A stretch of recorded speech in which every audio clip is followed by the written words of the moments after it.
Welcome to the 2025 ONEIDA WPBA Women's 8-Ball World Championship. Sorry, I was watching the lag. My name is Lonnie Fox Raymond, and this is a fantastic matchup between two Canadian champions, Joanne Ashton and Veronique Menard. Joanne Ashton just won the lag, which you've seen at the top of your screen. Joanne is on your left. Veronique Menard is on your right. As soon as they start their tablet for the scoring, we'll get their score updated. That runs directly, it's linked directly to our stream. So thank you guys for tuning in. This is a race to 7. This is a B-side matchup. If you want to follow along, you can go to digitalpool.com. They'll get you the hookup on all the brackets. You'll be able to see all the live scores that are going on around the room.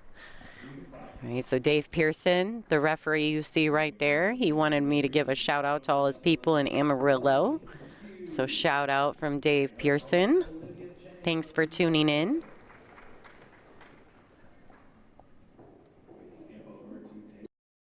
We're going to let some of them do some announcements. Jerry Stucker is the tournament director. This is being produced by the WPBA.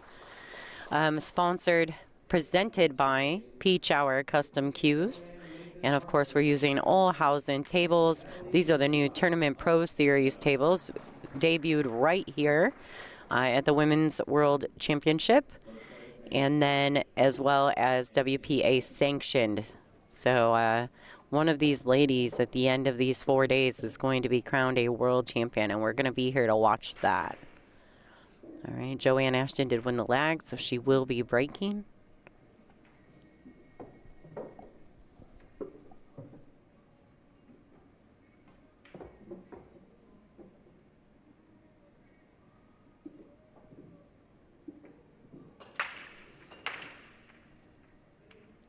Joanne is a multiple-time Canadian champion, as well as she probably has 30 national and international titles on a bar table in 8-ball.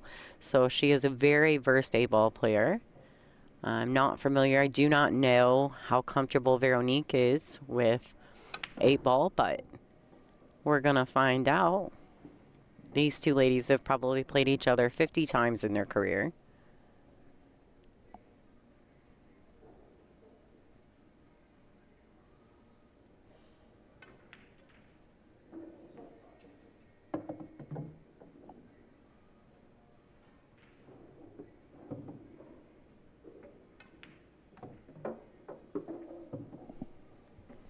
All right, good starting shot by Veronique.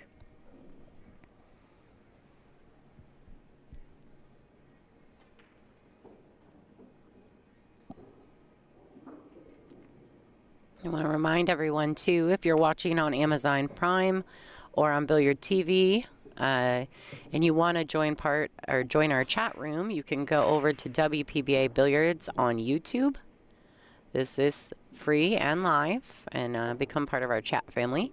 We love new subscribers, so if you could give us that quick acknowledgement on our YouTube channel, we'd truly appreciate it.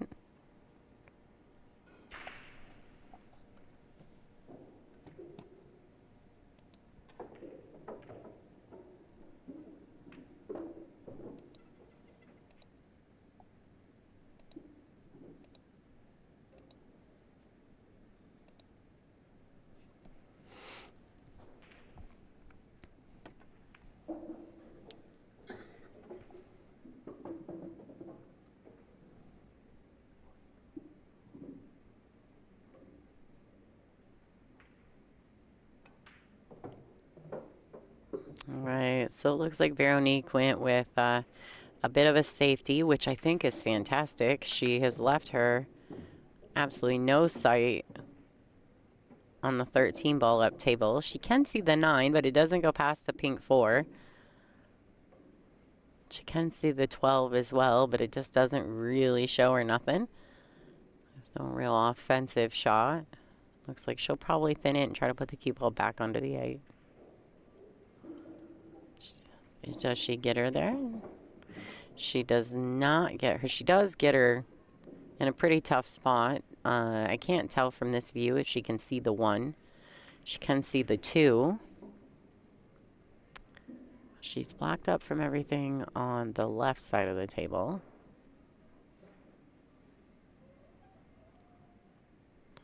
So she's probably going to thin the right side of the one, and oh, she can see that. Okay, so she can see the one. There we go. Was not a successful safety for Joanne.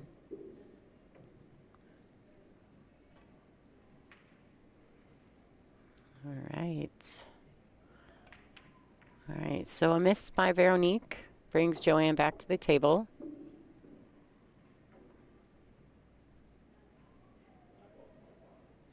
Both of these ladies are two of my favorite players on the WPBA tour. Both have wonderful character and so much fun to be around. I don't know, it must be a Canadian thing, right? Eh?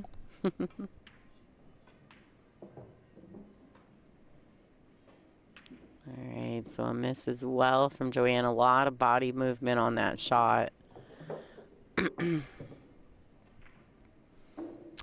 Sometimes when we're trying to put a little draw on the cue ball, we really dig in, and then we have a lot of body movement when that happens. One of the toughest things to do is to keep still when you're really trying to get into the ball.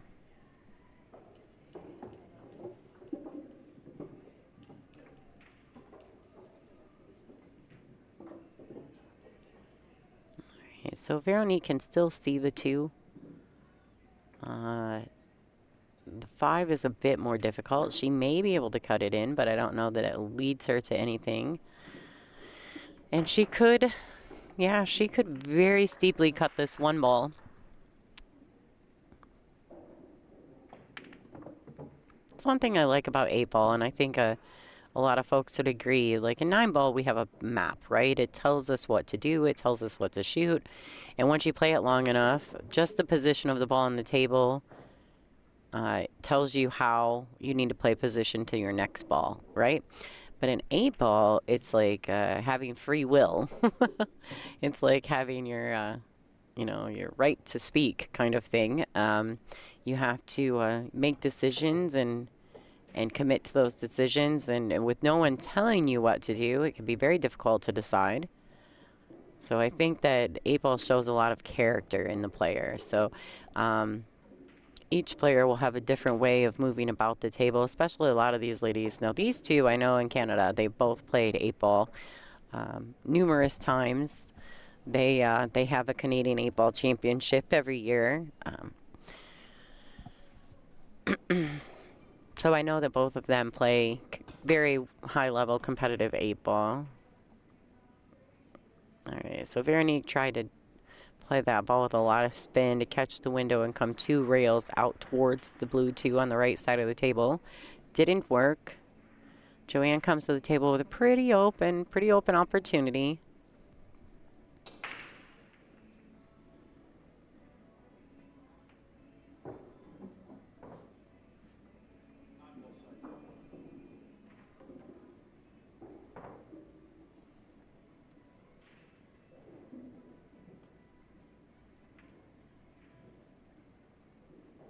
All right, so Joe gets one and that a girl. So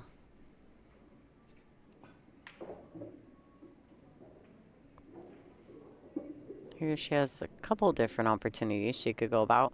I don't know how I feel about cutting that 14 in the side simply because the 4 ball's down table. So I prefer the 10. Definitely her choice. There's, you know, 7 different ways to get out on this rack right here. That's the thing about 8 ball also that I enjoy, is there are a lot of different ways to get out on a table. There's no textbook out.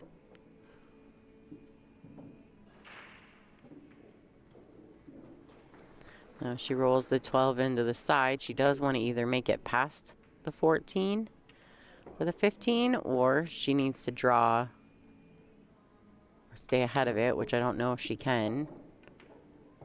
Yeah, if she doubles up, she could be in trouble. All right, so 13 is next.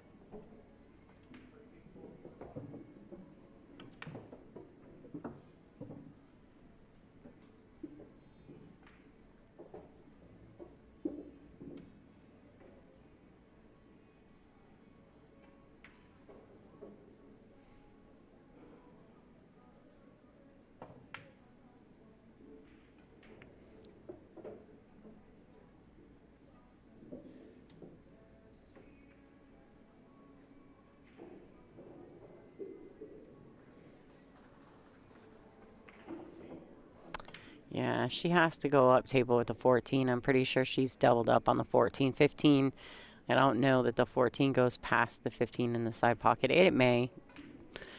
I just don't have all the camera views to confirm that.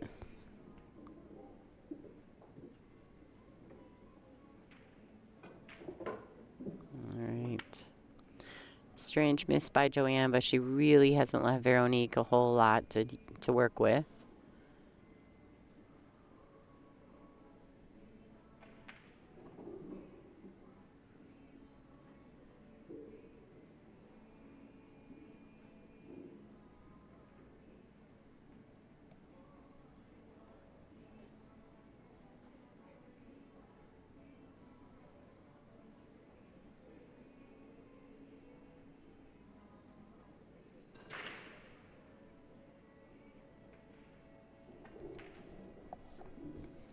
All right, so just more of a containing safety.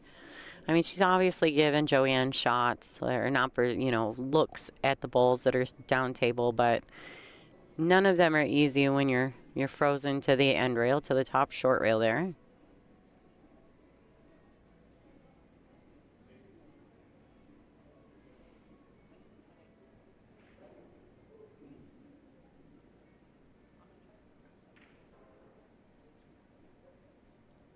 Looking at the safety, she'd like to come under the 8.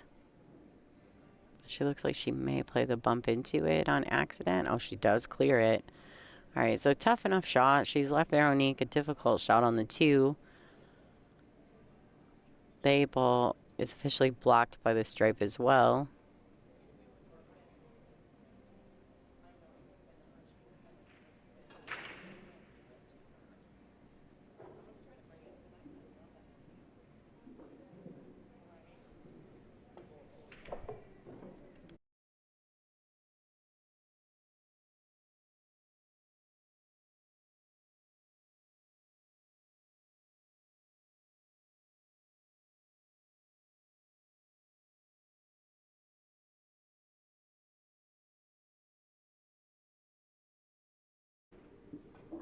Wow, snaps.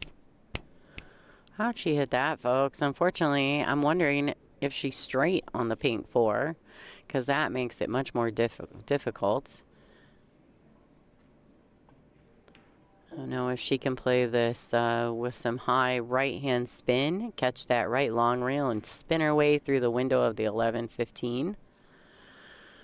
But if she's fallen straight, that's difficult.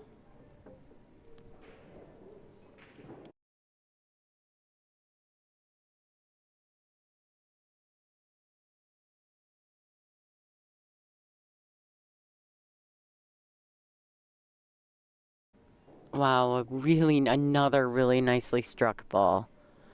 That was the only thing that she could do. It was obvious that she'd fallen straight in. Well played. Veronique is a very solid player. I enjoy watching her. She's very creative, and she kicks the balls really well. I remember in Louisville last year at one of the WPBA tour stops, she was winning a lot of matches because her kicking was just so exceptional. Well played. Veronique Menard to take rack 1 over Joanne Ashton. Let's just check about what's going on around the room. I know we've got some bonus coverage going on other matches. Pia Filler and Caroline Power still going 5-3 at the moment in favor of the killer, Pia Filler. Wei Su Chen is up on the hill, 6-4 over Drum Bik Wen. Olivia Chang and Elise Q just got started on our number 3, table 3 live stream. No commentary, but that match is available to be watched. Currently, Olivia Chang is up 1-0. Lori John Brown is playing Katarzyna Wasilowska. I don't know how to say that, and I apologize if I just barbecued it. Adriana Viller is up 1-0 over Stephanie Mitchell, the Velvet Hammer. Joanne Mason Parker, 1-0 over Natalie Shabbat. Ashley Rice and Chihiro Kawahara are just getting started. So other matches in the room.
All right, these ladies are on a mandatory 40-second shot clock with 60 seconds after the break. They do get 40-second extension per rack.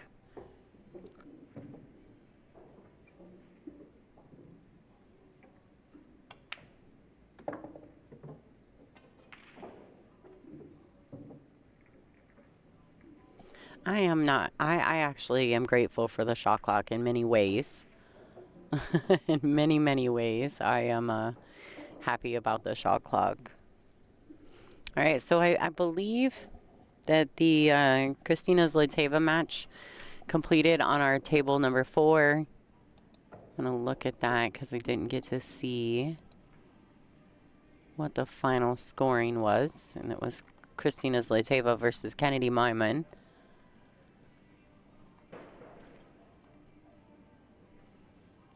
So we've had some good numbers up today. Looks like Christina Zliteva defeated Kennedy 7-1. That is back on table 4 if you wanted to go back and watch it. Sophia Mast was defeated by Kelly Fisher 7-3. So it looks like Kelly Fisher and Christina Zliteva will play next. Pia Filler and Caroline Power in a tight grind. The winner of that will play Soa. Jasmine Ocean defeated the Rhinestone Rachel Lang 7-0. Goose egg on that one.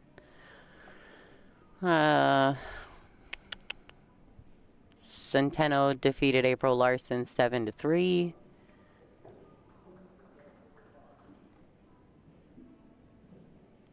Margaret defeated Brittany 7-3 on the feature as well. So it looks like we got some great A-side matches that'll start tomorrow at 1 o'clock. But for the rest of today, we'll be featuring the B-side, trying to get those whittled down some.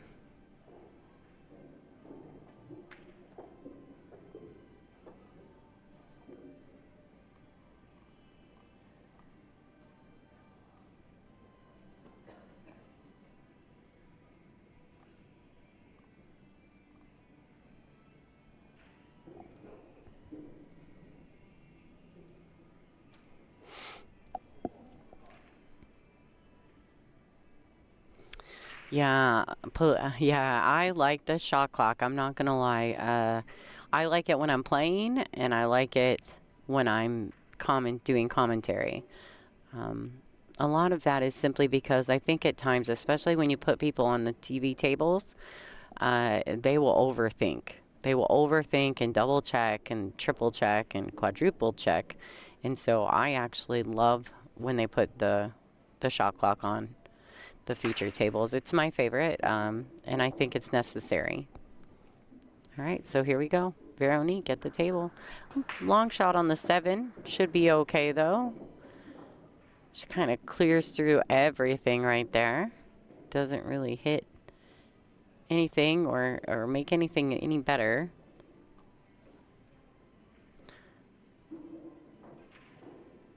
The 1 does go on the side, but can she make that control the cue ball also? She doesn't have a lot of options. All right, so she's walking it out. She sees it. She sees it in the side. Gotta figure out where she can get that cue ball. and at what pace she would need to play it in order to catch the window or miss the window.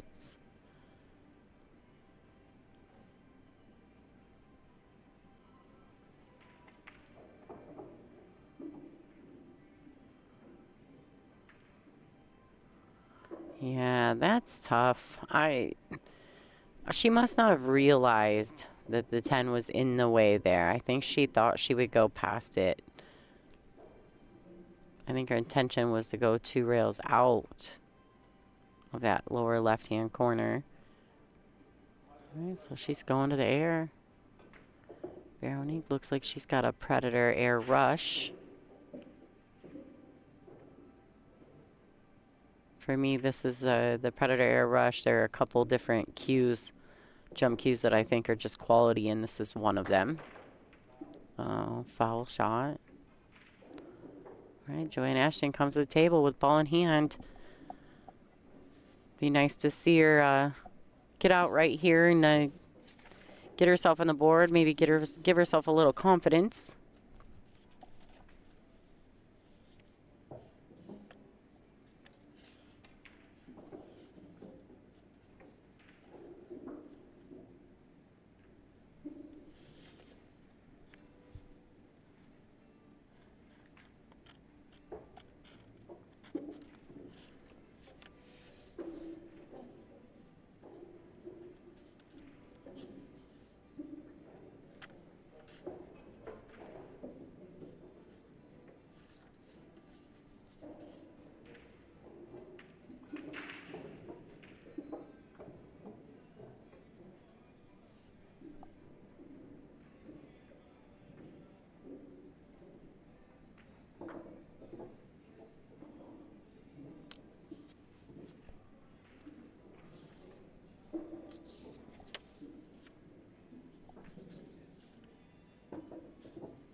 All right, so Joe just needs to make a decision here.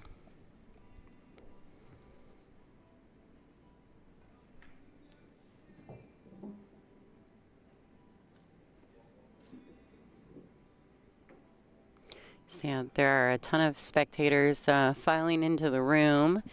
They have all the seating on the outsides of the room. That way through the middle, there's plenty of room for the players to move and go without spectators seated there. They are all seated on the outsides. But what's really great is that you can buy a pass at the door. You can buy a ticket at the door, general admission and VIP. I don't know if VIP is still available, but it's always worth checking into.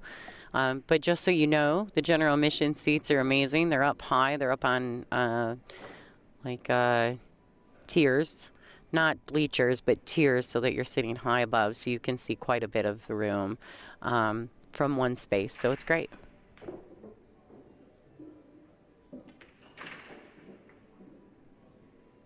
All right.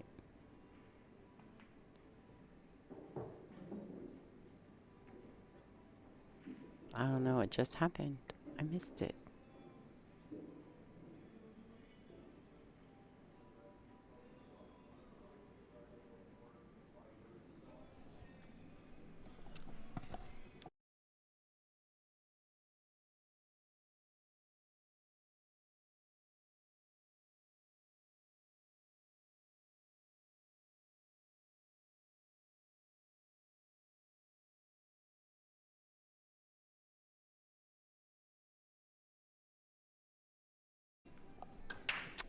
Yeah, I do think the casino, the ONEIDA Casino and Resort, I do think they're booked up, but I think you can still buy passes for the event in the door. And you can just stay, you know, down the road 20 minutes. If you want to fly in, the airport's literally across the street. So if you guys want to book a quick flight, we're down for that. Come on in.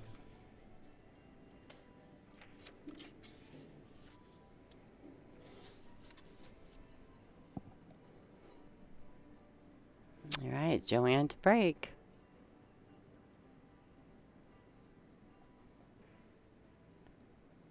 Do you believe the score is 1-1? Even though they're their scorekeeper, I call them flipper doos.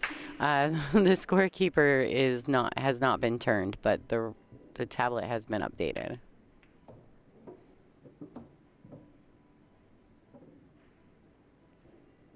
All right, Veronique, she's on it. She's a very responsible human.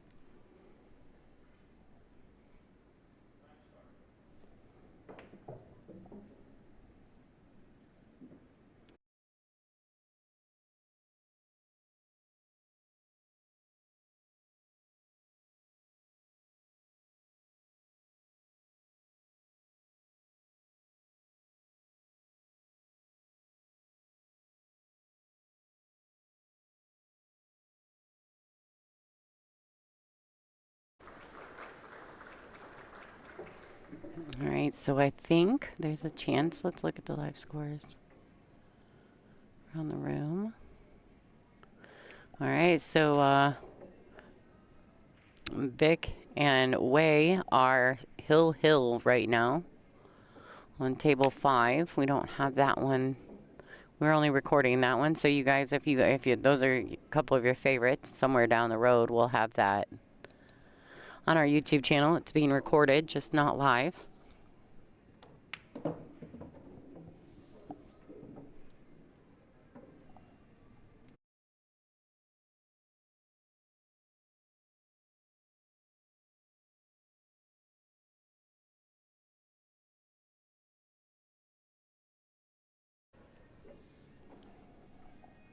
All right, Veronique, getting straight to work over here.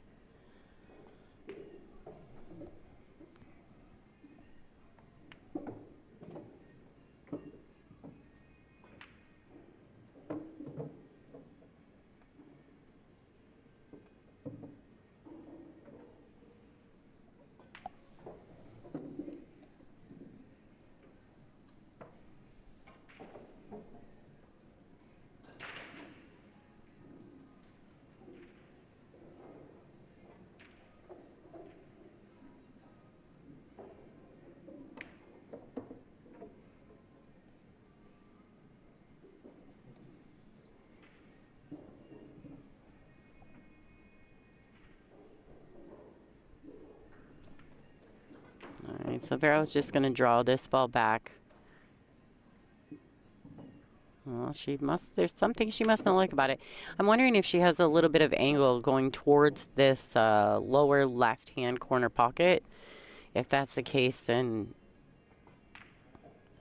she's looking at going, she's going to go ahead and just roll this 2 in. I don't blame her. She can roll that ball in and have a good shot on the 5. Yeah. Well played. Something about that shot did not feel right to her, and so she made the adjustment. One thing I think is fantastic about 8-ball is the fact that you can go with plan, B or even C, sometimes E. Like you don't always have to stick to the plan at hand. You can make adjustments every shot if you'd like. You just have to be committed to whatever your choice is in the changeover. But it looks like Veronique made a decision, stuck with it, and now she's got this 8-ball to go up 2-1 over Joanne Ashton. She's like, do not touch the balls. Maybe that's what happened. Maybe Joanne touched the balls before the cue ball had stopped rolling in the last rack, and that's what the referee had actually was speaking some to the ladies in between the last few racks, or the last rack. All right, 2-1, Veronique.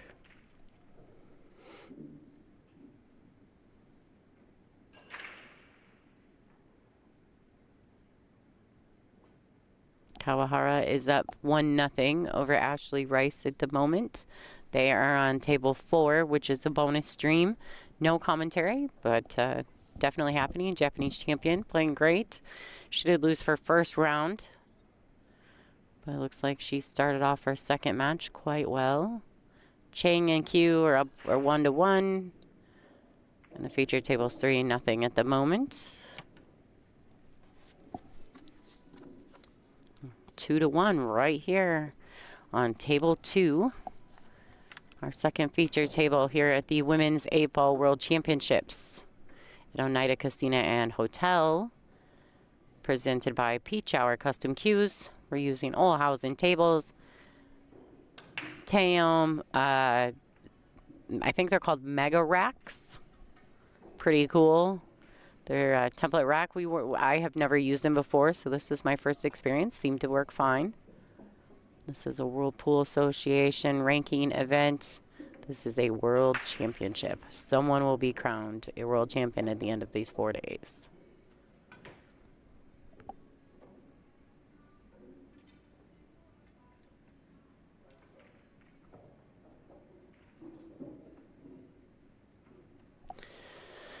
All right, so not a bad look at this rack for Veronique. The pink 12 is maybe the only ball that could be a problem ball with the 3 so close by. It doesn't pass the 7.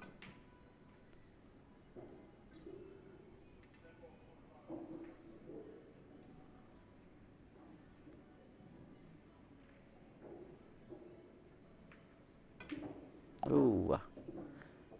All right, so she cheated the pocket a little bit, but she did get it in.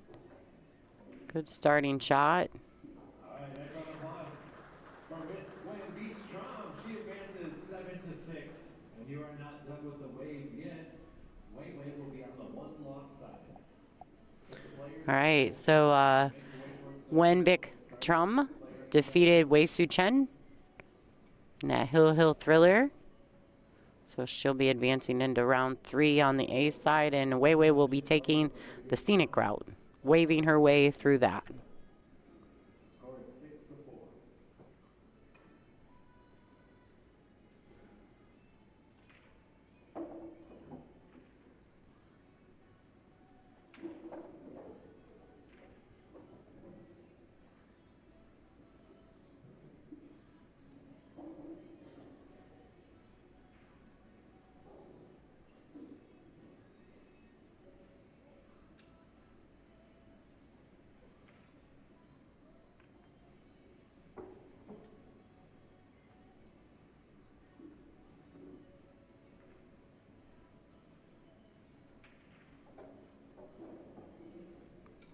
All right, just a little roll forward there for the 9. Looks like she'll be shooting it in the left side pocket, and then maybe just stunning forward and over from point of contact for the 12 ball in the same pocket. I don't know if she can roll this. She may have to stun this. If she came on the wrong side of it, she may have to play short. Well, I don't know if they call that short side, but play it forward and play the 12 up table, which would be our lower left-hand view. All right, so bumping balls is never really the best option.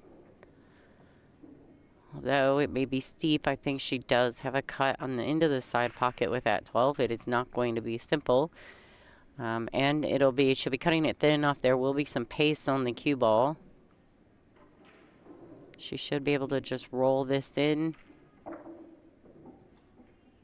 Taking the 8. I don't know if the 8 goes past the 2 on the side, but it definitely goes up table. That's tough.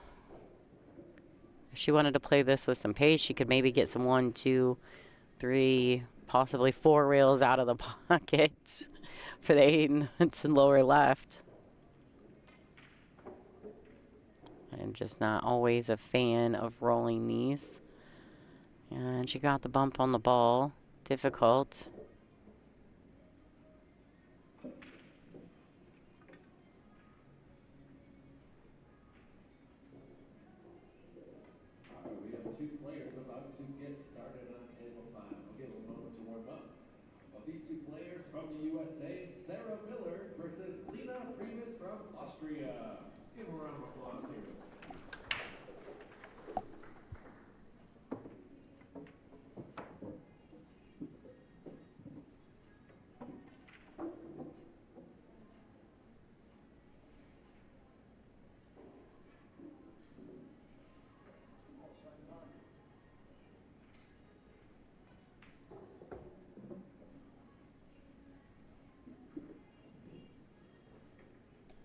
So it looks like she's trying to play this in the side off that ball.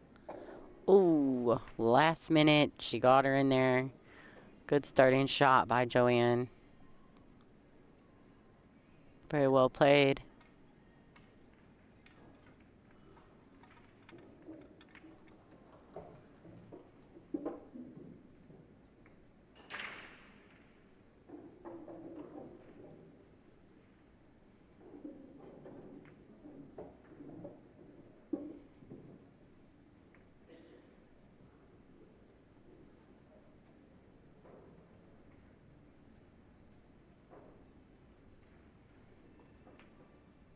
A lot of different ways Joanne could opt to get out here. She could play the 1, go up table for the 7, 7, 4, 6, 8. I mean, there's a couple different ways you could do this. She could play the 1, 6, 7, 4. Definitely a preference.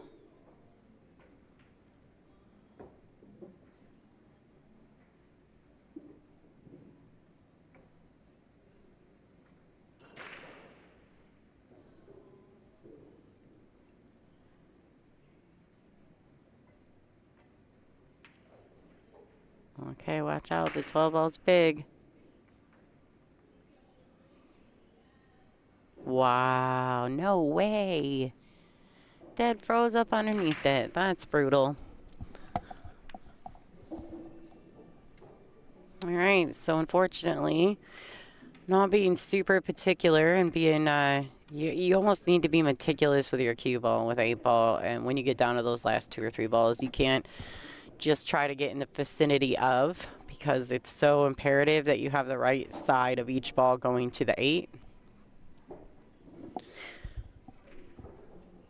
All right, so she's kicking at the 4. Looks like she's probably going to try, if she can reach it, she's going to go 2 rails. She maybe could go 3 rail first and kick it in, but this is tough from this. Just reaching it is tough.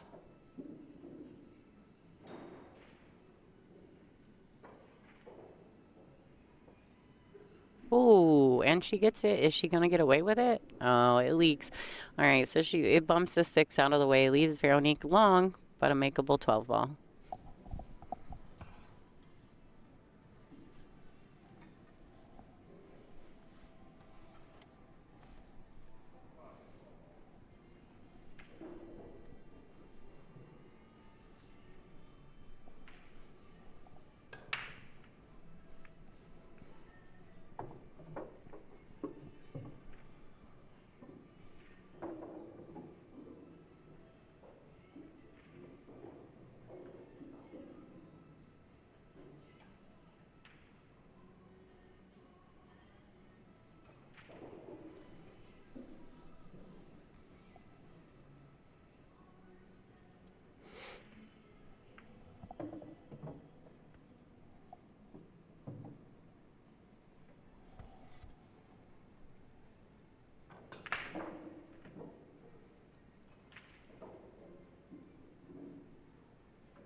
All right, so Joe has this 8 ball in the side to tie this match up 2-2. This is a race to 7.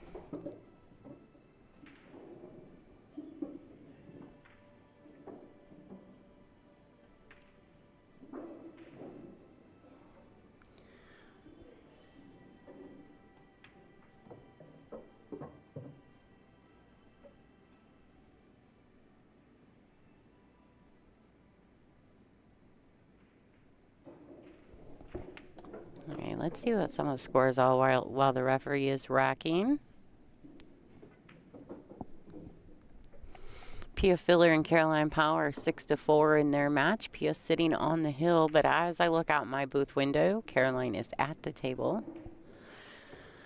Olivia Chang is up 2-1 over Elise Q.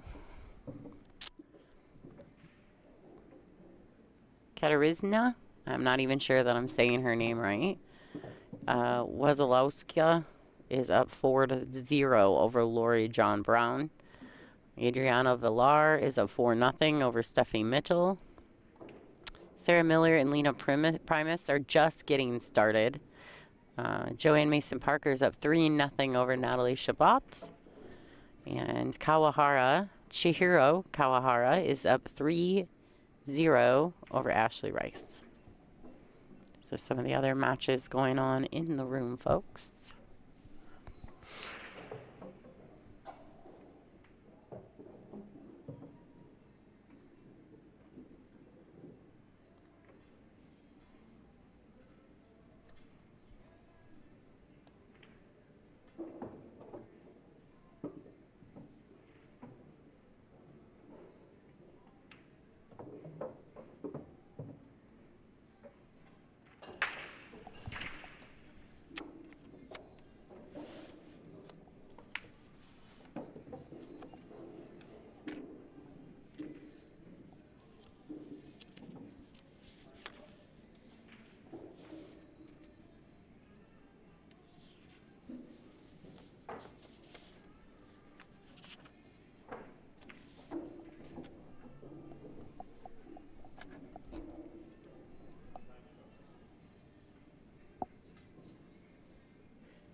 All right, guys, had a sneak-in photographer named Sammy Dieppe coming here and taking my picture. I was trying to be inconspicuous. I hide in my booth during these moments.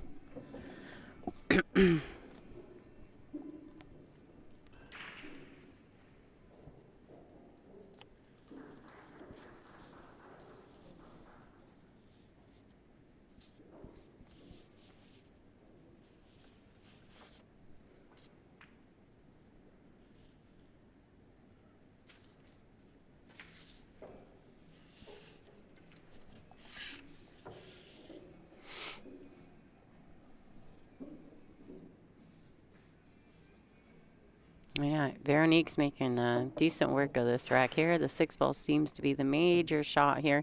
If she can roll forward on this one, she may be able to make connection to the 6 right now. I cannot tell if she got the window there.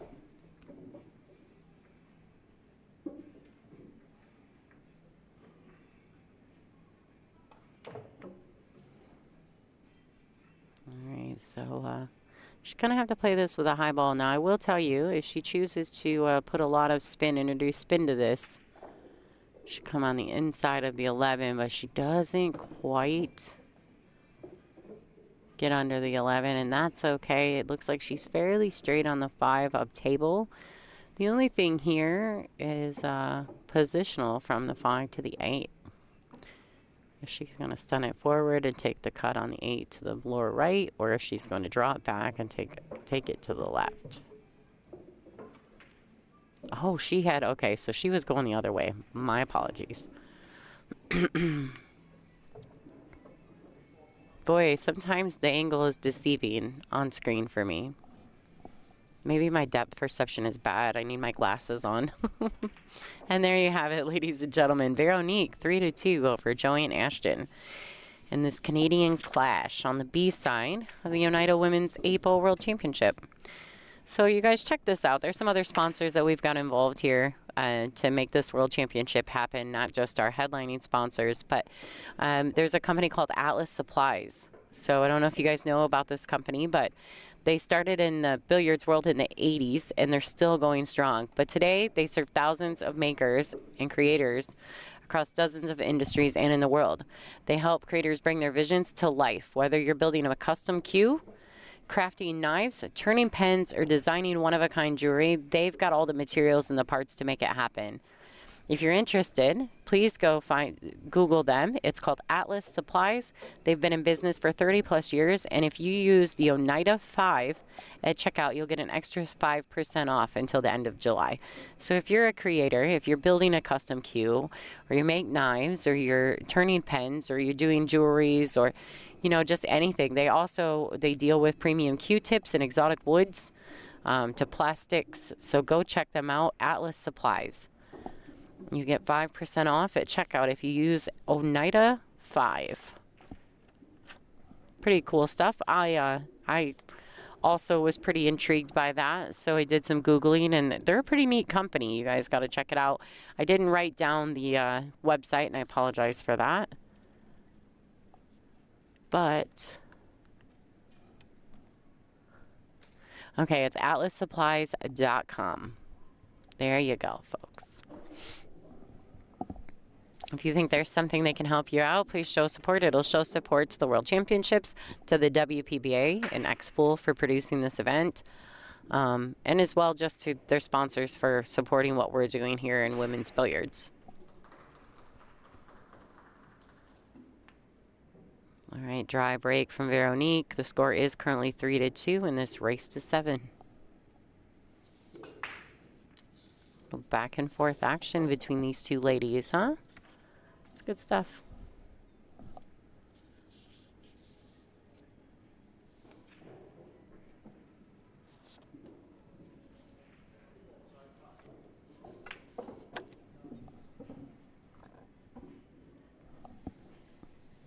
All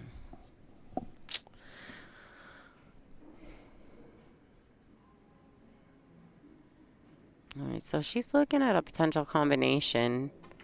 She obviously doesn't really want the stripes, and there's not a great starting shot except with distance. So she misses the combination to start. If the 3 still goes, Veronique sits in a pretty decent position to take the solids. Although the 6-1 they're tricky. The 9 leads to the 13 right now, and if she, if by some chance at 12-11 are not in a terrible position, she may be better off to go after the stripes here. Looks as though that's what she's looking at. All right, so she's going to take the shot to the 13 in the corner. I'm wondering if she has the 12 ball clean into the side pocket. Really, from there, it's just figuring out your positions. 14 does have to be made somewhere. It doesn't go in this lower right-hand corner. She overcut this.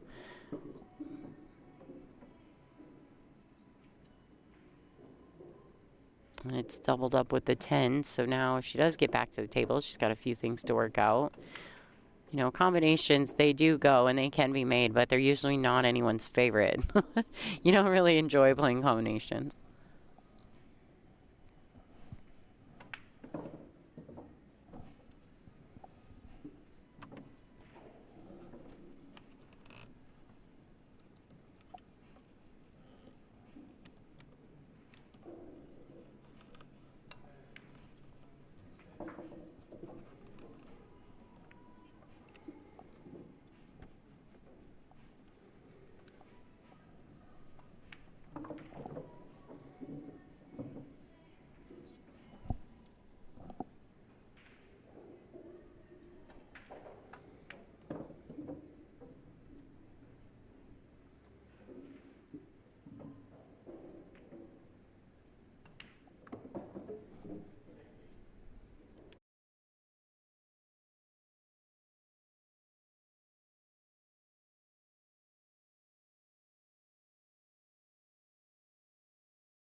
Too many buttons. All right, back at it. Oh boy. Cue ball tracked a little too far forward on that shot for Veronique.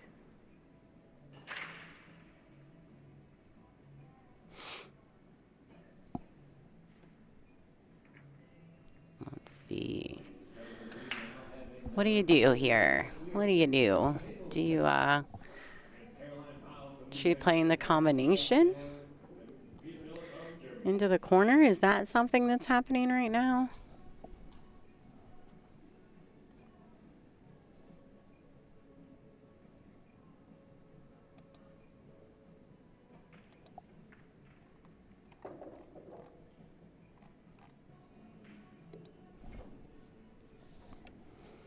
Wow.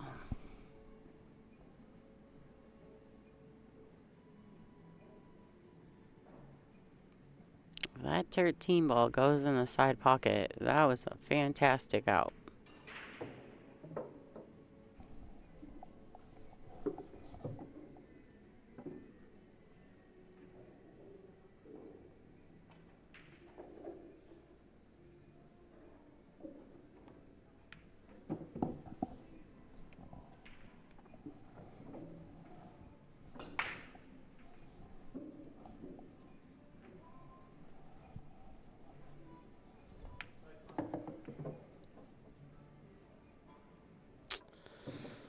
Oh, overrun it a tiny bit.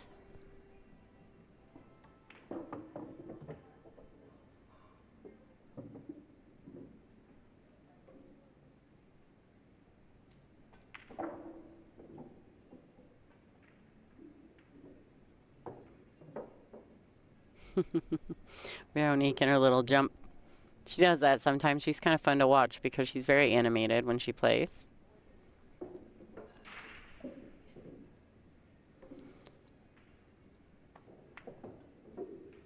So a little story about the fact that we went back to the Pro Cup, the Aramith Pro Cup balls. When I was playing my match, when I got done, I came over and I got into the booth because, you know, that's what I typically do. I play and then I come back to the booth.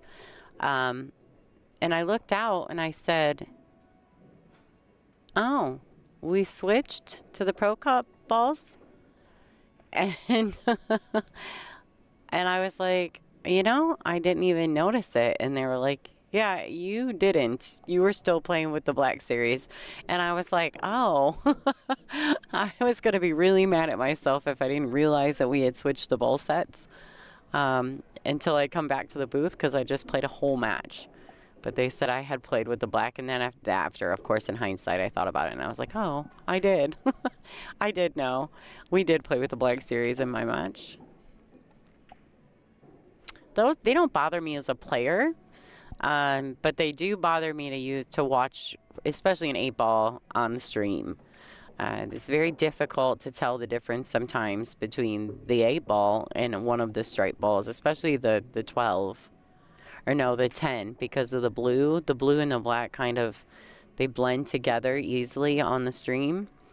And so I know that a lot of the fans were having trouble with seeing the Black Series. And so the promoters and the, including Aramith, reached out and said, yeah, let's change the ball sets. So thank you to Pechauer and Aramith for making that decision. I think the fans at home are happy about that.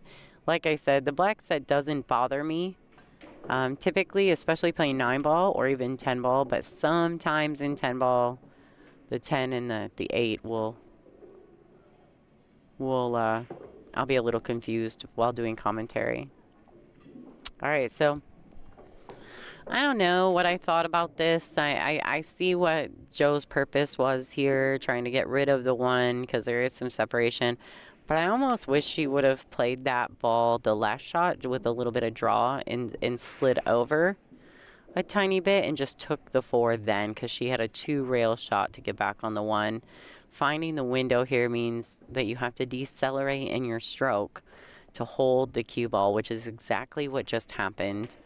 because she's cutting the one fairly steep, which means there's going to be a lot of pace on the cue ball. So instead of being able to really slow that cue down with maybe some spin, we have a tendency to decelerate in that stroke, and that's exactly what Joanne's done there. And now Veronique comes to the table with a nice shot on the 13, throwing some outside spin on that ball, a little bit of left-hand English to come 2 rails out for the 8 in the lower right-hand corner.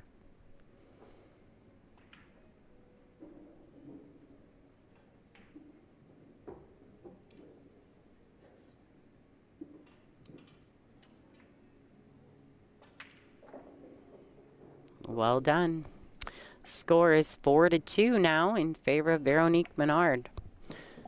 While we're waiting for the referee to rack the balls, let's see what some of the other score lines are around the room. Pia Filler and Caroline Powell. Caroline has tied it up there in a hill match. As I look out my window, Pia Filler is at the table. And it looks as though she's only got 3 balls in the 8 left. Not exactly sure. I can't clearly see it because they're down a couple tables from my view. We got Olivia Chang taking a lead over Lise Q 3-1 at the moment. Wesolowska is up 5-1 over LJ. Adriana Villar is up 5-1 over Stephanie Mitchell, the Velvet Hammer. I'm wondering if Sarah Miller and Lena Primus are not scoring on their tablet because they've been playing. Maybe just for a few minutes, though. Veronique is up 4-2 in our current match. Joanne Mason-Parker is up 4-1 over Shabbat. And Kawahara Chihiro is up 4-1 over Ashley Rice. That is on table 4. Our live stream. And Olivia and Elise are on our bonus coverage, which is table 3. So 3 and 4 are extra bonus coverage. If you guys want to throw up an extra browser or another tablet or even your cell phone, please do so. If not, my name is Lonnie Fox Raymond. I represent the WPBA and X-Pool, and thank you for watching. Back to the match. Joanne Ashton to break.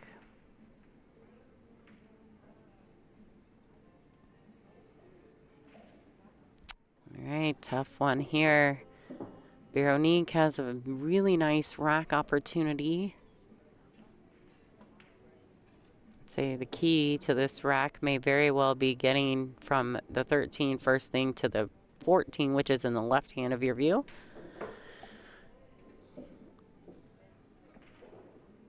She can dig in and play this with a ton of left hand spin or right hand spin if she'd like, or she can just simply cinch the ball in, keep it in between the 5 and the 3. Taking a bit of a cut on the 14.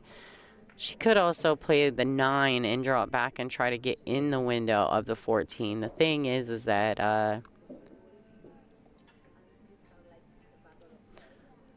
that can be difficult if by, some chance she doesn't draw it back enough or overdraws it. But she's hit it well. Good shot.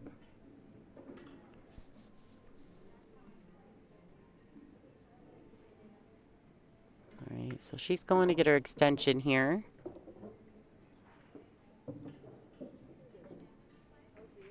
Oh, so she's going to use the bridge. All right, that's okay too. Same thing.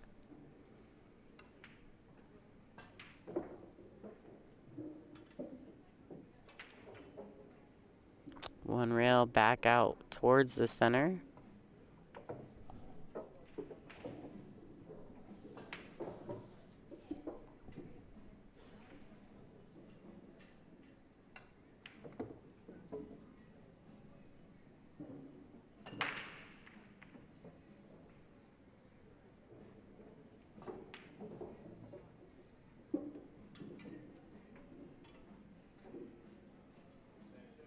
Once again, can reach, has to use her extension here. Literally her time extension and her cue extension.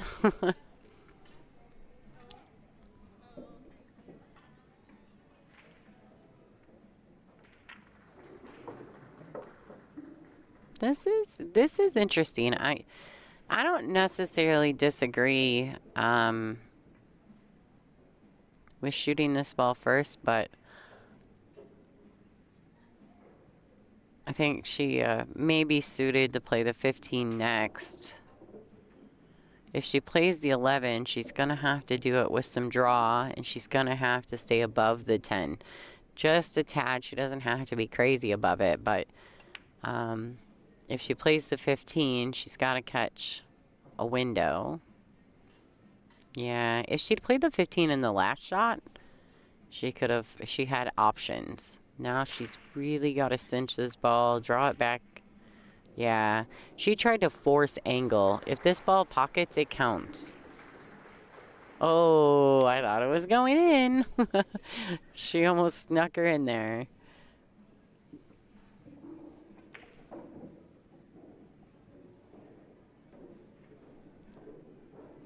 Give a nice round of applause for our hill finish over there, Miss Pia Miller. All right, so Pia Filler does defeat Caroline. We will have another 2 o'clock match on that table momentarily. But there was a good match by Caroline, taking Pia all the way to the end. Hill. Looks like Pia had maybe a decent run opportunity. Not sure.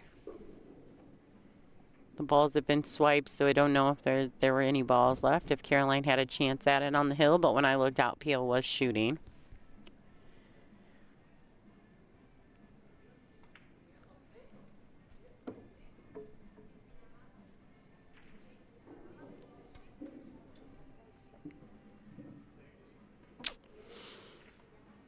Yeah, it came up a little short on these. Sure, she's going to just play a safety.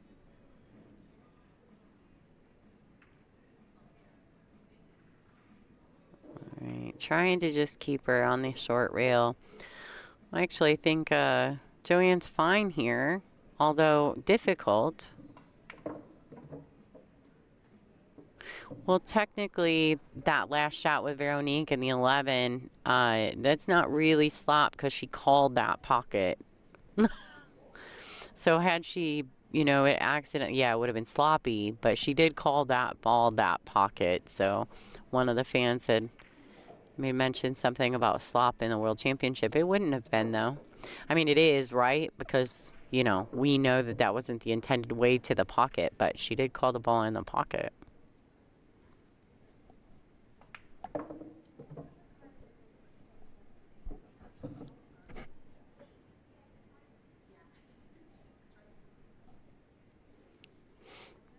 All right, so Joanne's clearly uncomfortable in this match. I know she had made mention to me in her first loss that she had missed, I think she said 3 8-balls and ended up losing 7-5. So in her mind's eye, she felt as though she should have won her first match. That's a fair assessment, wouldn't you say? And I think that we've all walked away from a few matches like that. All right, so stop shot to the 8. Veronique working hard to extend her lead over Joanne Ashton. My apologies. A couple Joannes touring at the moment. All right, so she gets it in there. Veronique 5-2 over Joanne. Let's do a quick shout out to some of our sponsors here at the World Championships. Curb Impressions is a decorative concrete curbing company. They serve the Northeast Wisconsin region. They install beautiful custom concrete edging to landscapes and more. With over 1 million feet in experience, you're sure to make an impression with a curb impression. So thank you to them, Curb Impressions, for sponsoring the WPA ONEIDA Women's 8-Ball World Championship.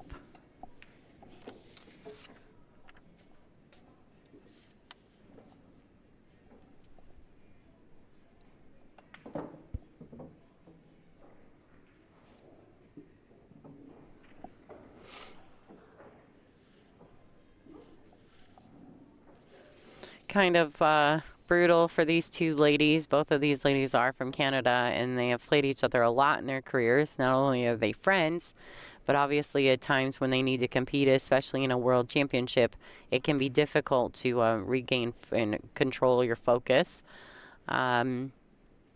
You know, especially when you're playing for your country and you end up drawing each other very second round. One of these ladies will be eliminated from the event. And so that is possibly a very difficult situation for both of them as friends. We'll see how it goes from here. Veronique needs 2. Joanne Ashton needs 5. So it's a 2-5 race. Veronique already with a fairly good lead here. This is alternate breaks. Joanne's going to need Veronique to make a few mistakes on her breaks to get back into this match. Let's see.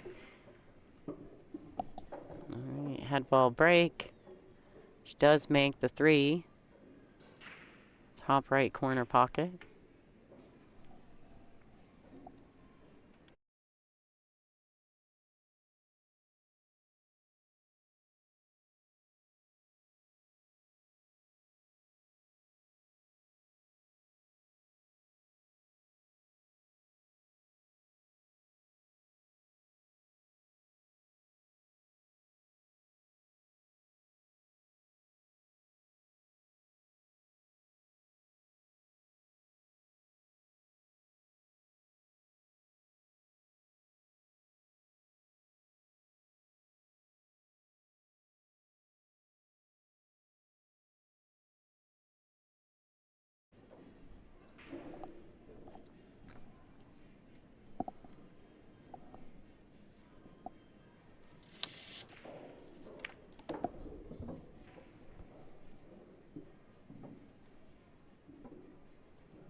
All right, so she's going to need her bridge here. She can't reach this one.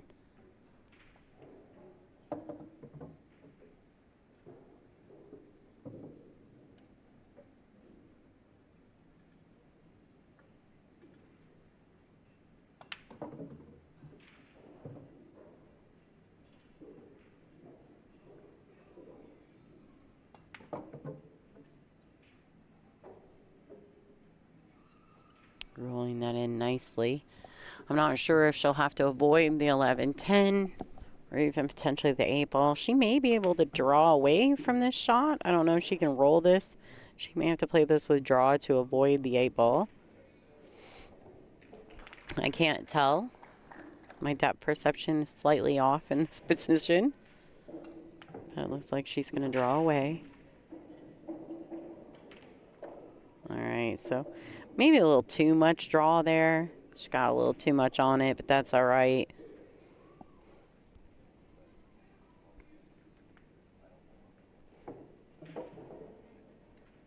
This can be a difficult shot. The window is very small getting back to the 8.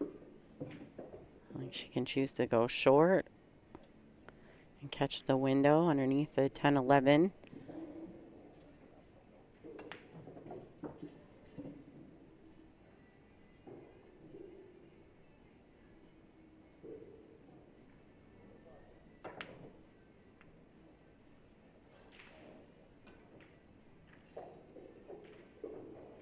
Oh, how did she hit that, folks? She hit that great.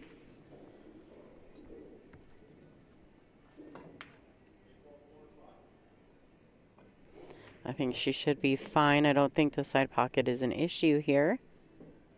Should be able to just level stroke this, maybe with a high ball.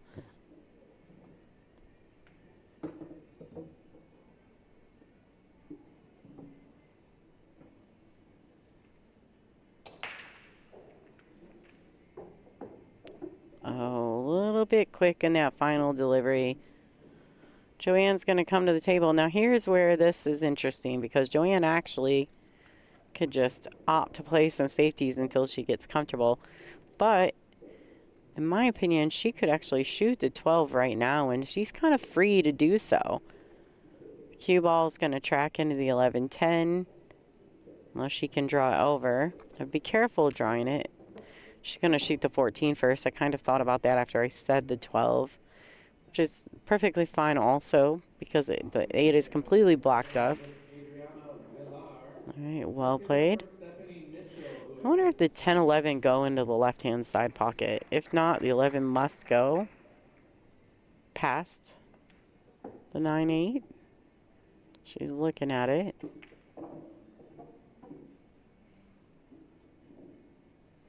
I think Joanne really just wants to keep it simple here. Nothing fancy, just pocket the balls.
Oh, does she hit it? Wow. Remember, I was just saying that that was something that Veronique does very well. She kicks the balls beautifully. She has a great pace. She seems to understand the rail systems. And she's just super solid in the kicking department. Playing safe against her is very dangerous.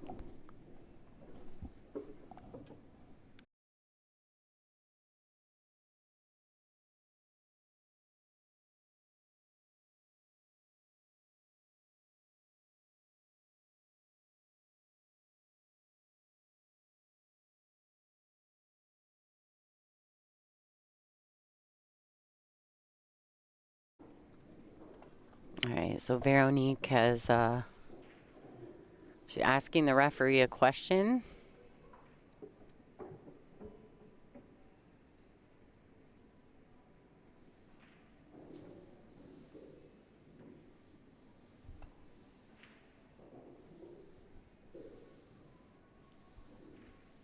Yes, you can pocket a ball and call safety. Just for anyone that was wondering at home.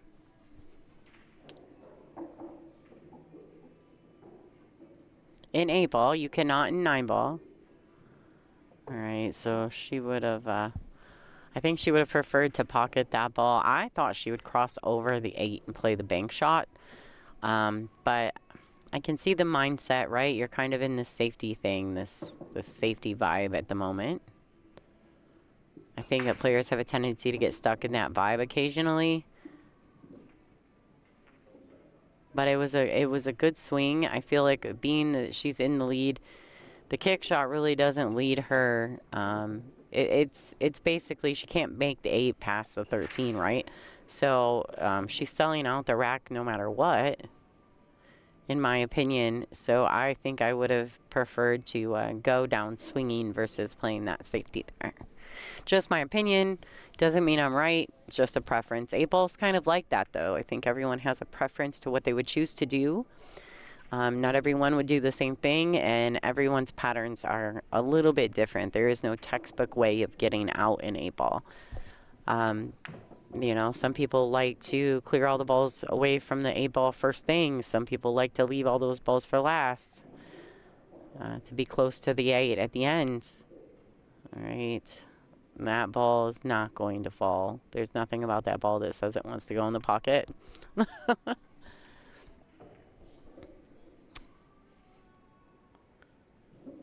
right, so Joanne's still sitting in a position here. She can shoot the 10. I think the 13's deep enough now that the 8's not going past it. The only thing I would be mindful of here or be careful of is that if she doesn't pocket this 10, Veronique could potentially, depending on the position of the cue ball, she could actually hit the 8, pocket the 13, and the 8 would bounce up and block the cue. So there is a safety here, depending on which side of the ball she's on, what side of the 8 ball she's on, if Joanne doesn't pocket this 10. All right, she gets it in there. All right, breath, a sigh of relief from Joanne there. Maybe a chance to get a little confidence. All right, so she rolls the 9 in as well. Now here she can just pocket this. Come back out, shooting 8 in the same pocket. Long rack there for these ladies. Probably the longest rack of the match. Veronique's had a couple really nice outs.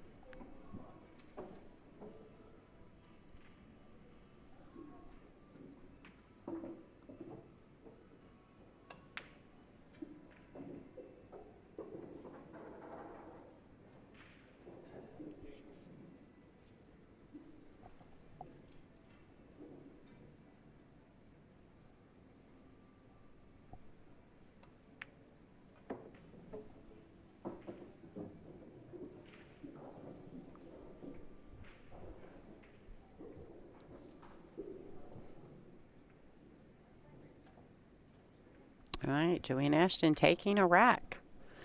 Here we go. Let's look at what's going on around the room. Olivia Chang making a solid statement, 4-1 over Elise at the moment. They are on table 3, one of our bonus tables.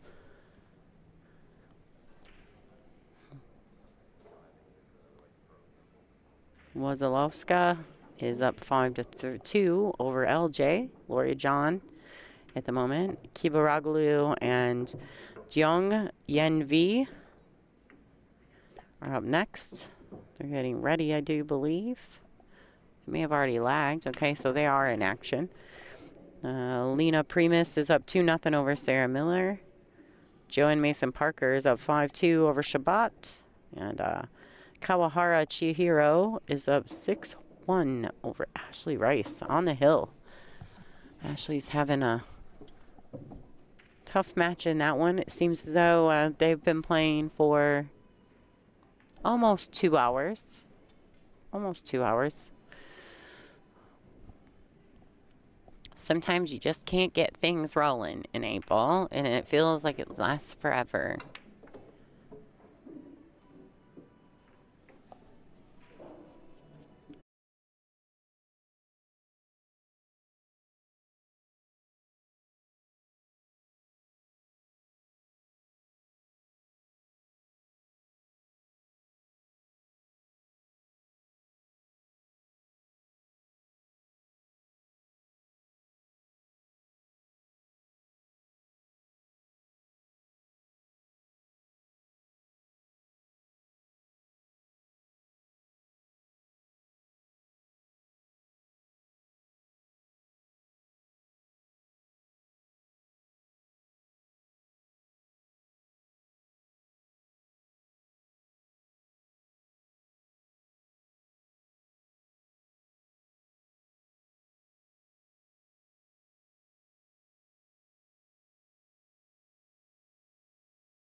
All right, guys, so the players have taken a break. I'm going to step out and take one as well. Thank you for watching. My name is Lonnie Fox Raymond, and you're watching the ONEIDA Women's 8-Ball World Championship.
All right, and the ladies are back. Joanne, Ashton to break. Score is 5-3 in favor of Veronique Menard. This is the Canadian Clash at the World Championships.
All right, so a dry break from Joanne.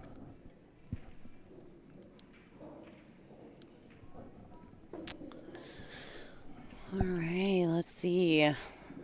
Just so heads up there, Kawahara was on the hill and is on the hill over Ashley Rice on table 4. Some bonus coverage. Ashley is currently at the table, though, with 1 ball in the 8 to take back a rack. Try to get herself something positive going forward, hoping to stop Kawahara and Ashley to have an early exit out of this event. Those are B-side matches.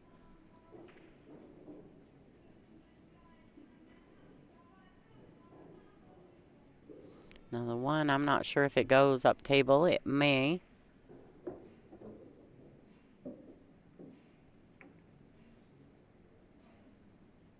All right, so Veronique's opting to get rid of the pink.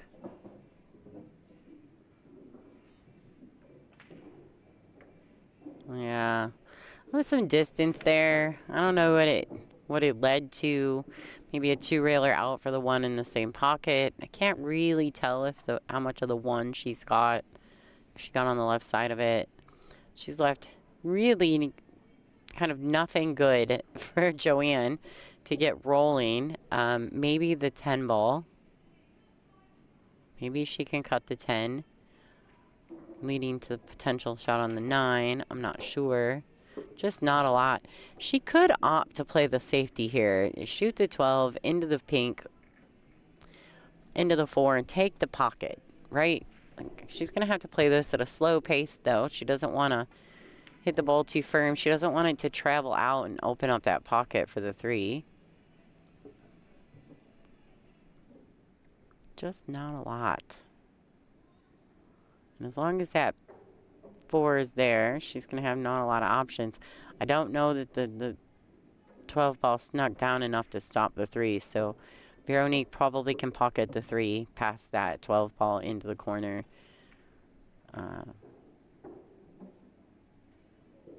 Depending on how Veronique chooses to get to that 1 ball will really be the story of this rack.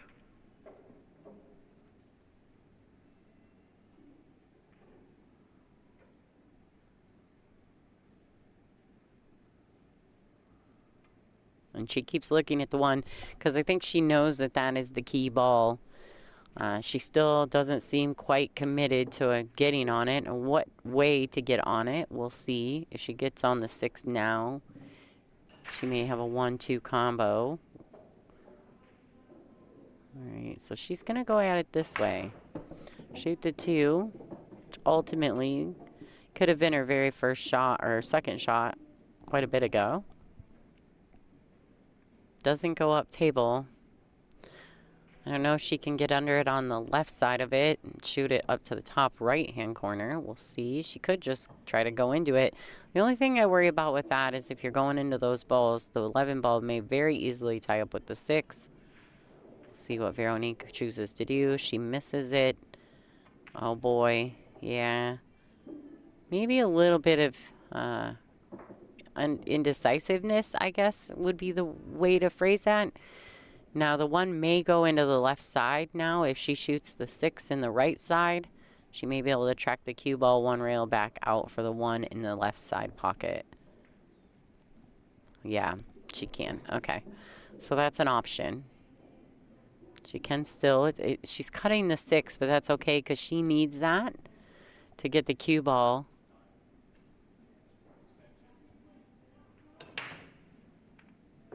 Here's another one of those shots where you just really can't decelerate. You gotta trust the process.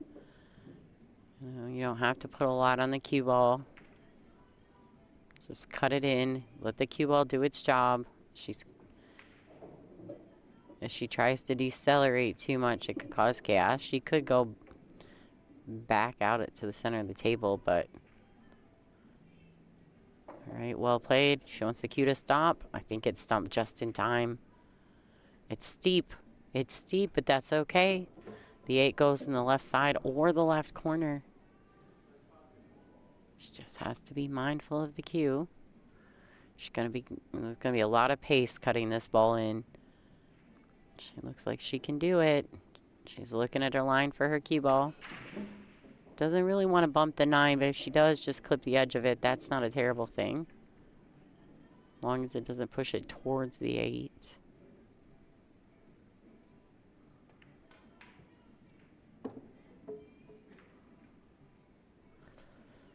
Oh, so she did clip the 9. A little jumpy there from Veronique. That's very characteristic of Veronique. She tends to do that a lot when the ball gets, close to the pocket.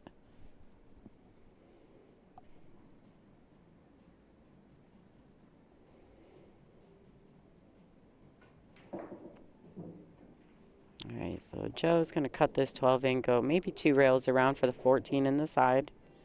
Cue ball just dies a little off that rail. Has a tendency to happen when the ball's about an inch from the rail.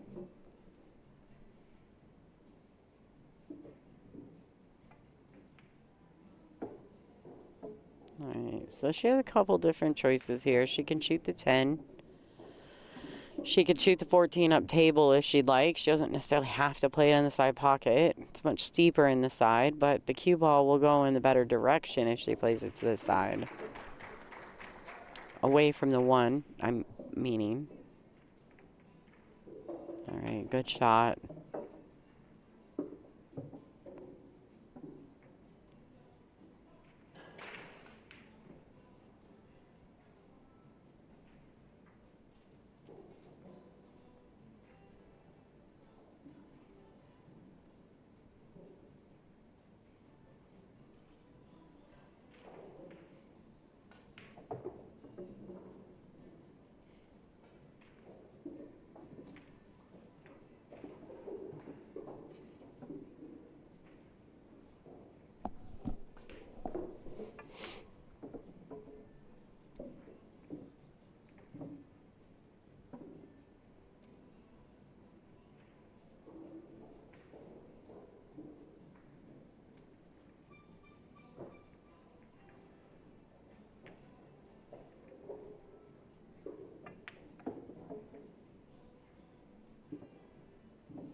Wow. Great shot. Good out. Joanne bringing back some of those racks she feels like she may have given away at the beginning of this. 5-4. Still in Veronique's favor. You're watching the ONEIDA Women's World 8-Ball Championship.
All right, so Veronique to break. Well, looks like the 7 sneaking in there. All right. Our table sponsor is Olhausen, the best in billiards. And our racks are the Taom rack. Simonis cloth, Aramith balls, Lippmann lights, and also Fort Worth billiards. Thank you to all of our top sponsors.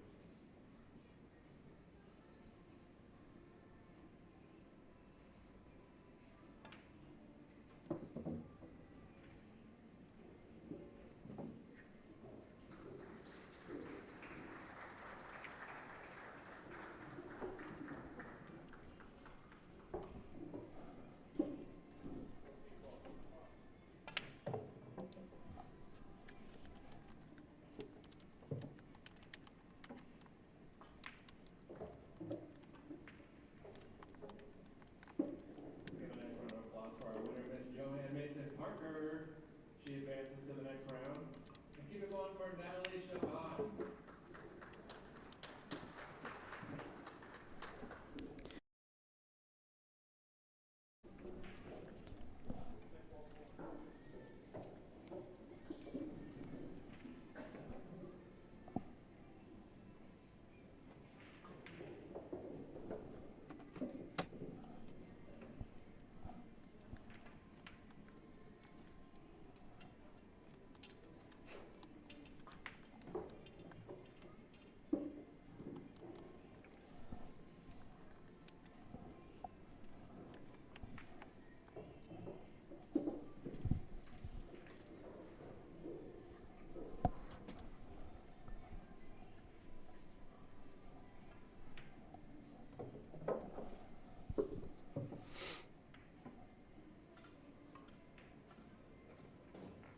All right, so a miss there on the 10 ball from Veronique.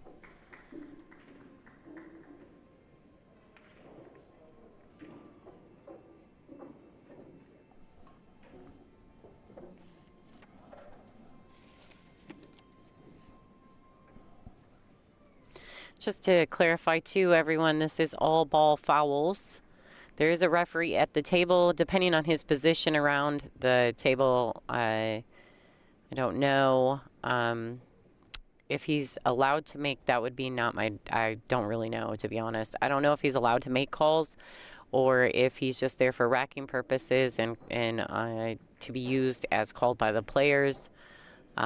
Someone had said that Joanne had moved the 1 with her cue, shooting her 10 ball in the last rack. I did not see that, but I wasn't really, I got distracted. Someone stepped in the booth, so I apologize. But there is a referee on table, and whether or not Veronique maybe chose to call that to anyone's attention is obviously up to the player. We typically, both of these ladies do travel and compete on the WPBA, which we do not play all ball fouls, so it may be a discrepancy in the fact that both these ladies do travel on tour, and maybe they just overlooked the rule, not sure. But the referee is on the table, not sure, like I said, once again, where his position was. Maybe when Joanne was shooting, maybe he wasn't able to see past her. And I don't know if they're only to be called. Now, on the outer tables, there's a referee to every 2 tables, so they're not there making calls unless called, but I don't know about on the feature tables. So if by some chance neither of the players noticed or called it, well, we're into the next rack now.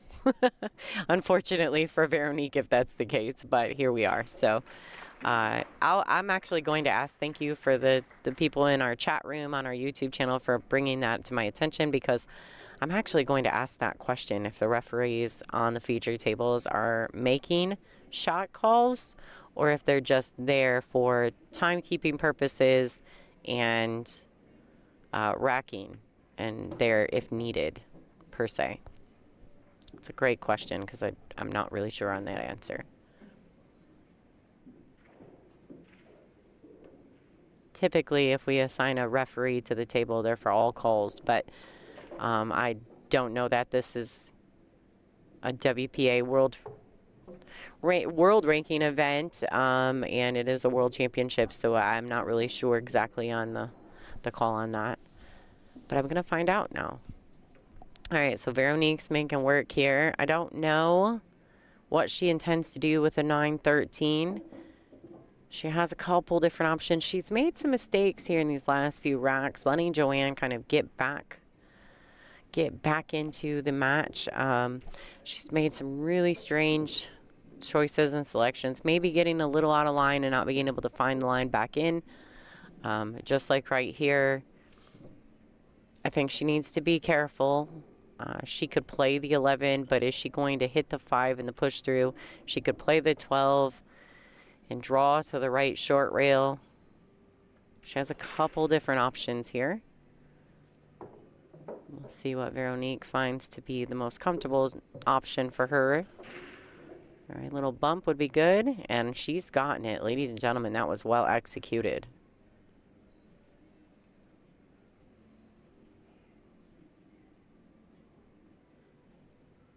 All right, so she's going to grab her bridge. She's very good with the bridge. She's also a very good kicker. She kicks the ball really well. All right, so she may opt to just stun this ball over a little bit. She drew it back. Okay, so she didn't have that angle, obviously. And here she needs to think. She needs to think about what she wants to do here. Does she want to find the path? She want to come 2 rails around. The 11 in the side pocket. I don't know with a bridge if she can get enough of it to play it with a high left-hand spin to get under the 11, shoot it up table. So she's going, she's come short, she knows it. She may have just the edge of this 11, folks. We're going to see here in just a second. If she does, she could back cut this 11 into the side pocket, coming 1, 2, even potentially 3 rails out for the 8. She does have to watch. She does really have to watch the 3. The 3 is a big ball here. She's putting some right-hand spin on this. There you go. She's missing those balls all together. Great play by Veronique. She's accepted a little bit longer shot.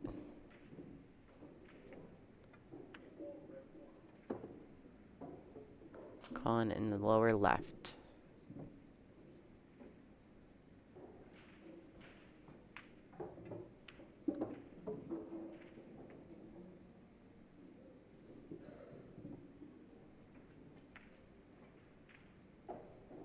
Ooh, Veronique Menard on the hill. Folks, this is a race to 7. She's on 6-4 over Joanne Ashton. This is a clash of 2 Canadian champions. battling it out. They are on the B side elimination round.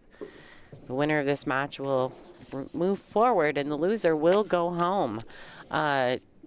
There's a lot of great matches going on around the room. Let's check out what's happening. So Olivia Chang is 4-3 over Elise Q, but Elise is making a move back into that match. She was up 4-1. Lori John Brown has tied it up with Wesolowska.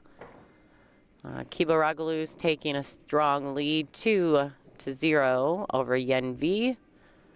Lena Primus 3-1 over Miller Times. Sarah Miller. Veronique, Menard, and Joanne are on our featured table number 2. And then on our other table,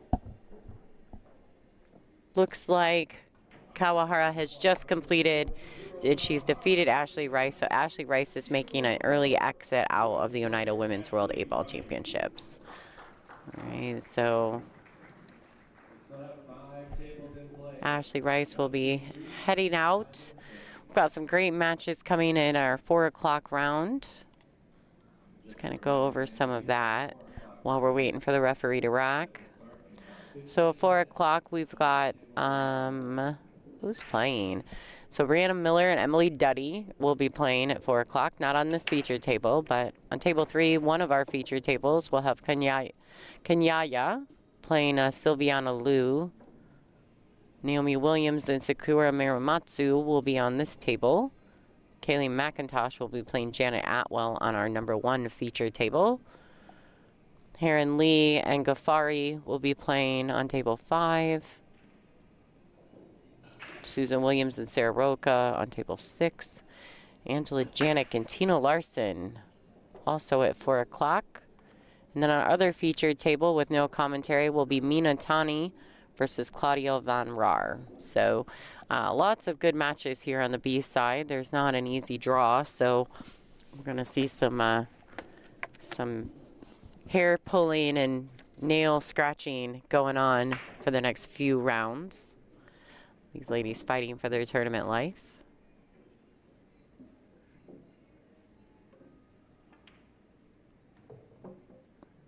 All right, so Joanne, this is an imperative rack here for Joanne. Veronique is sitting on the hill. Everything is pretty open.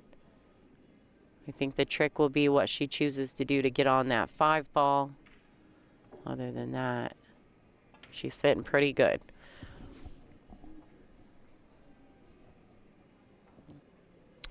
All right, so it looks like she's going to draw out. I'm guessing that she's probably trying to get to the pink 4. Oh, well played. She doesn't want to be queuing over the 13. This is all ball fouls. Oh, the irony of that comment right now.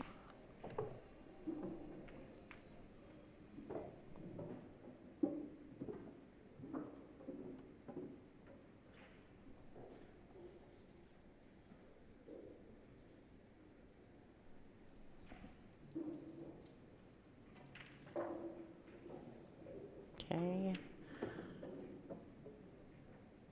All right, so I don't know that she's in the window of the 5 just yet, but I like that the 2 does go on the side. The 5 also goes in this lower left-hand corner.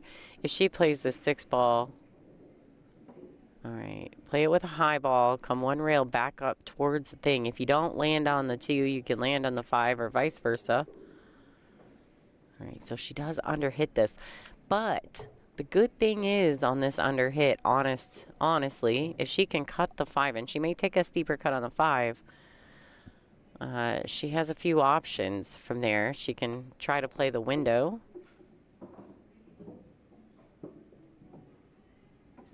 Play the window on the 2. Definitely possible.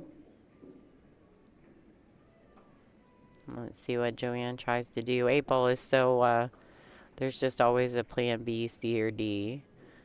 Right, so she's fine. She's gotten to the window there. She can shoot the 7 ball. She doesn't have to do a whole lot with the cue ball. The 2 does pass to the lower left.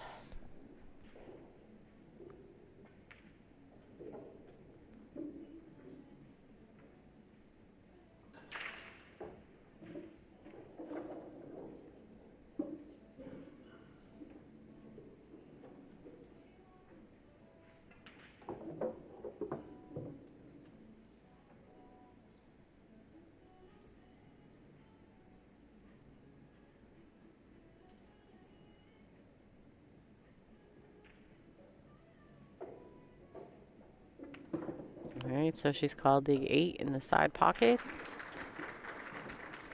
Trying to take back a rack or two here.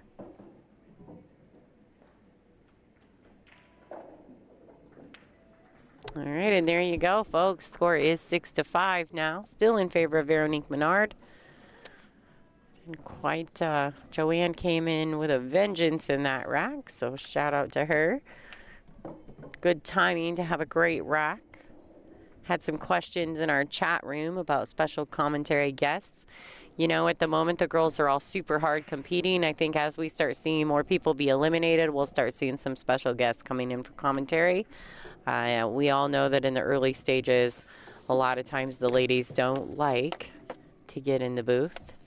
I am clearly different than the rest of them. Real quick, too, I want to talk a little bit about one of our sponsors here. We've got some different tiers of sponsorship, and so one of the sponsors that's joined our group is called 5G Benefits, or a nationally recognized insurance and benefits agency. They offer exclusive self-insured group products, an in-house Intercept Care nurse advocate team, Medicare and retirement options, and have saved companies over $100 million in the last 5 years. If you want to lower your healthcare costs and offer better employee benefits, reach out to 5G Benefits.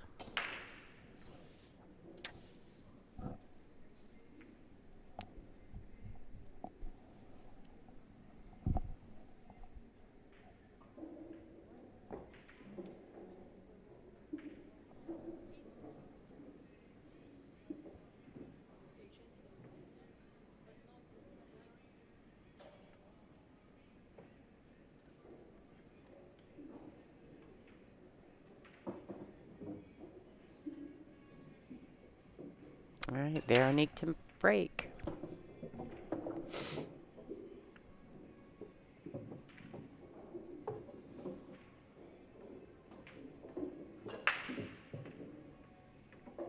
All right, so she does make the 3 in the side. Everything's fairly open here. This is definitely more about the starting shot options.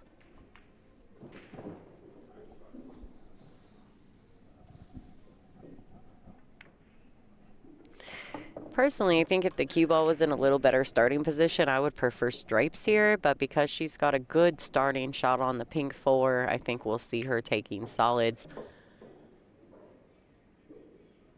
The 6 ball is pocket specific, so she may play the 4 leading to the 6 first, simply because of its placement.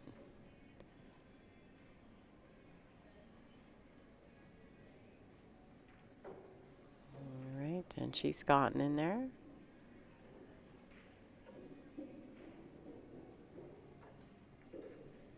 The trick now will be getting on one of the balls down here in this lower half of your view. If she can roll this cue forward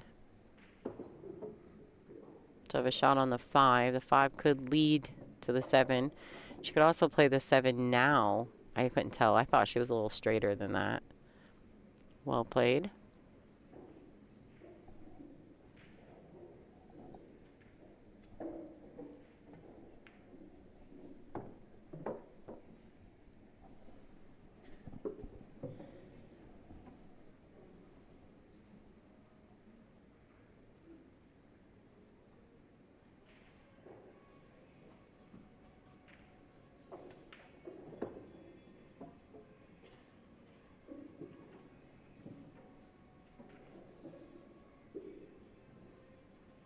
So Veronique's got to buckle down here.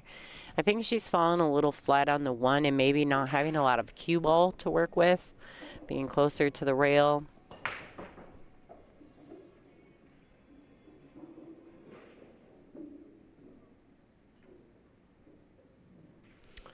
If she can, she may be able to roll the 1 ball into the pocket and then leave the 2 for last, or 2 for the side pocket. I apologize. Oh,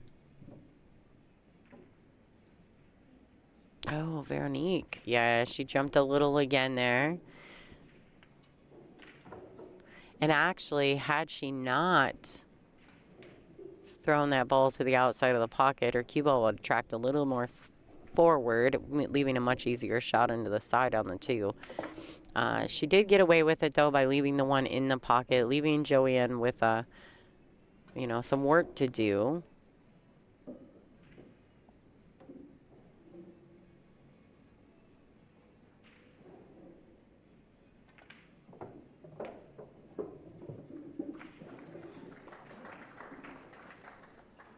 Wow. All right, so that was strange. That was not a typical Joanne move there. I think maybe a little quick in that last stroke. Can't tell if Veronique can roll that 5 into the side.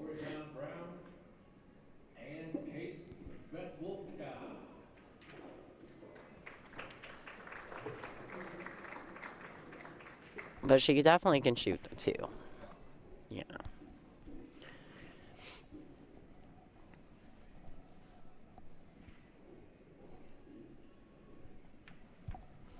All right, so she can roll this ball in. I wouldn't get too creative. I wouldn't roll it either. I mean, I just mean by pocket speed. She has a couple different options. She does want to get on this side of the 1, on the left side of the 1, so that she can come naturally to the 5 ball. She's going to have to use her bridge again.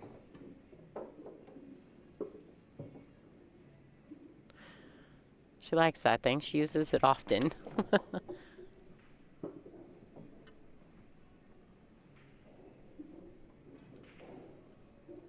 Now here I might use just a tiny bit of right-hand English.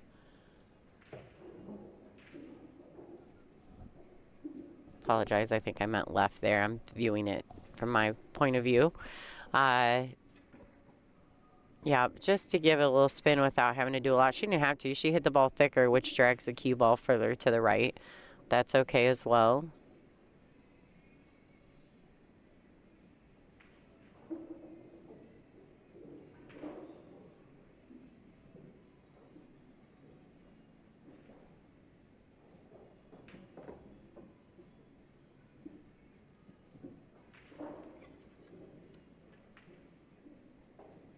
All right, and this 8 ball, ladies and gentlemen, to take this match, she is on the hill. Coin it to the corner.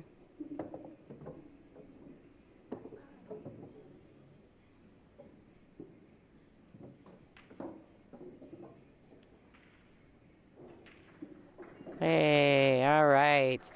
There you go, ladies and gentlemen. One of the Canadians is going ahead, and one of them is staying eliminated from this event. Sorry about that. Veronique Menard, congratulations. 7-5 victory over Joanne Ashton. So Joanne will be exiting this event. I'm sure she's left a few things on the table she'd like to give back. Veronique Menard advancing forward. Looks like Veronique is going to play into Caroline Powell. So her next match will be against Caroline Powell on table 3, which is one of our stream tables without commentary at 6 o'clock. And then Joanne's done for the day, or for the event. Starting at 4 o'clock, which is in just a few minutes, we are going to have, who is our... Naomi Williams, another Canadian, versus Sakura Muramatsu. That is going to be our next match on this feature table. So let's take a look at what's around the room, and then I'm going to reboot the stream. So thank you guys for tuning in. Lisa and Olivia are 4-4 at the moment, tied in a tight match. That is on our number 3 bonus stream. Once again, no commentary. Our featured table is Hill right now. Table number 1 on digitalpool.com. Kibaraglu just started. They are 2-1 Yen V over Yen V. And then Lena Primus is up 5-1 over Sarah Miller at this point in the match. So a few matches still going on around the room. We're going to reboot the stream. If you want to come back when we're live again, we're going to have Naomi Williams, another Canadian champion, versus Sakura Muramatsu from Japan. Gonna be a good time. All right, guys, my name is Lonnie Fox Raymond. I'm the voice of the WPBA, and you are watching the ONEIDA Women's APO World Championships presented by Pechauer. Special shout out to ONEIDA Casino and Hotel for their hospitality, as well as Olhausen, the best in billiards, for this amazing Tournament Pro brand new tables for this event. You guys, I hope you enjoyed the stream. Congratulations once again to Veronique Menard, and we'll be right back in action with Naomi Williams and Sakura Muramatsu.